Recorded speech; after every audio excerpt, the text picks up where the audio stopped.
14. gads jau bija noticis, kā jebkurš gads, bet 14. gads, kā mēs zinām, bija ar Krīmas aneksiju, un pēc tam arī ar to, kāda sajūta bija Latvijā, un par šo kaut kādu kara klātesamību. Tā bija viena daļa, lai gan tas pirmais zieds tika nopilgts 2016. gadā, kas ir 2 gadus pēc tam, bet vēl šajā laikā mēs Kristu esam aizbraukuši uz Sitē darbnīcu, kurā mēs pavadām 2 mēnešus, un pēc pirmā mēneša kļūst ārkārtīgi grūti. Un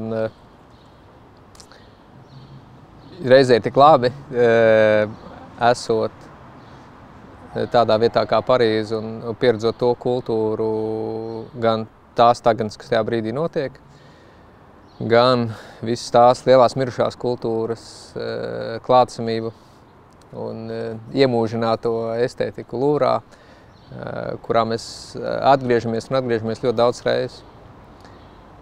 Un katreiz ir viegli, bet katreiz ir smagi pirmkārt tur doties, un pēc mēneša kļūst smagi arī eksistēt vietā, kurā tu tikai patērē kaut kādā ziņā. It kā tur ir darbnīca, un mēs katrs individuāli un kopā domājam par lietām, bet kaut kā šī atraušana un vietā, kurā tu esi, bet kaut kādā ziņā neesi. Protams, tu vari veidot jaunas draudzības, bet tādā ziņā viss ierastais tev nav ar tevi līdzās.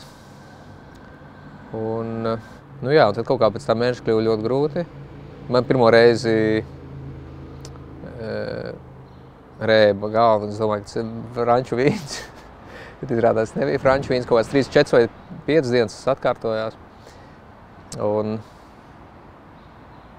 Kristi jau bija ar to dzīvē saskārusies. Kā viņa teica, es sveicināts pazīstamā vietā, bet par laimi tas atstājās. Mēs pēc tam ar vilcienu aizbraucām uz Šveici, kas nebija tik tālu. Un kaut kā es domāju pēc tam, ka ir vienkārši nepieciešams kaut kādi ikdienišķi šie veikumi, kas apliecina tavu eksistenci un reizē ļauj reizi katru dienu ieraudzīt kaut ko skaistu un kaut ko pabeigt. Un, protams, tajā vārdā pabeigts uzreiz. Un sākumā es noteikti vecot šo ziedu, es nedomāju par pabeigtu, es domāju kā par iemūžinātu, jeb kā ko, kas iegūst, varētu teikt, šo mūžīgo dzīvi. Bet, protams, tajā brīdī, līdz ko es nopilkšu šo ziedu, tas iegļūst beigta stāvokli un nāves klātsamību uzreiz caur šo noraušanas aktu. Un tad kaut kādā vidū, es domāju, es plūstu tos ziedus bez jebkāda mērķa tiešām, bet kaut kur varbūt domājot, ka tas varētu kādreiz noderēt dzīvē. Un kaut kādā vidū man šķiet, es teicu Kristē, ka man tāda sajūta, ka šī ir pēdējā vasara. Bet nevis tāpēc, ka es kaut kā īpaši tā justos un viss būtu tik slikti. Bet reizē, kaut kas noteikti liktā domāt par to. Un tad bija dīvaini, un tas arhīvs bija procesā, ja tie vasaras ziedu vākšana bija turpinošā fāzē, bet reizē bija kaut kāda ārkārtīgi nolemtība un reizē it kā uzdevums, kas man jāizpilda. Un tā beidzās vasara, un es nekad vairs neatgriezos pie šīs ziedu vākšanas. Nevis tāpēc, ka tas būtu tik grūti, bet kaut kā man likās, jānoslēdz šis cikls. Un tāds gulēja līdz šai izstādē. Un kad man Krista atgādināja par šo apslēto estētiku, ka viņas prātas ļoti iedarās šajā sakarā.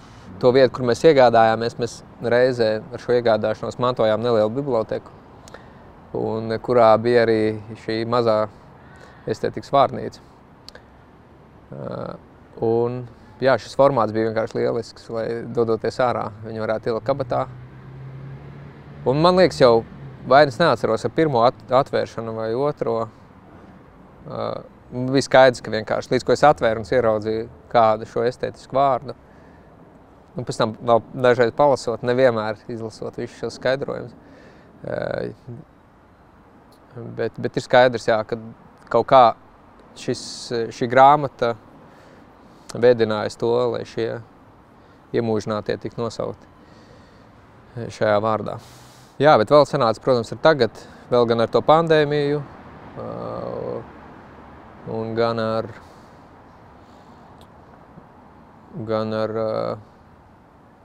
24. februāri jau 2022. gadā. Noteikti vēl vairāk šī ģeopolitiskā un arī tieši arī tagad jau pēc šī visa, kad sāk domāt par šo izstādi, kad tu aicināji, šī doma par apli un par kustību, jeb tās rotāciju visu laiku un par šo atkārtojušo ciklu, tieši tāpat kā ar vasaru un ar šiem ziediem, kuri piedzimst vasarai un vasarai arī nomirst. Bet tas man lika noteikti aizveda pie šiem diviem atlasiem, pie rietumu un austrumu puslodes. Un šajā gadījumā tieši tik nodalīti un šķirti, kurā tad austrumu puslode būtu tā ideoloģiskā un rietumu tā estētiskā. Jā, es domāju, vai vispār visu cilvēku pieredzi tāds stāvoklis. Pieļauju, ka jā, droši vien kādam tas ir vienkārši neizglābjami un kādam organiski kaut kā psihi to pasargā. Bet jā, droši vien tieši tāpat kā jebkura laba saruna un vispār izzināšana mūs padara par labākiem cilvēkiem un ļauj saprast tuvāko. Un vienkārši mīlēt otru un arī sevi, vai sevi un tad otru. Tādēļ tas noteikti ir nepieciešams.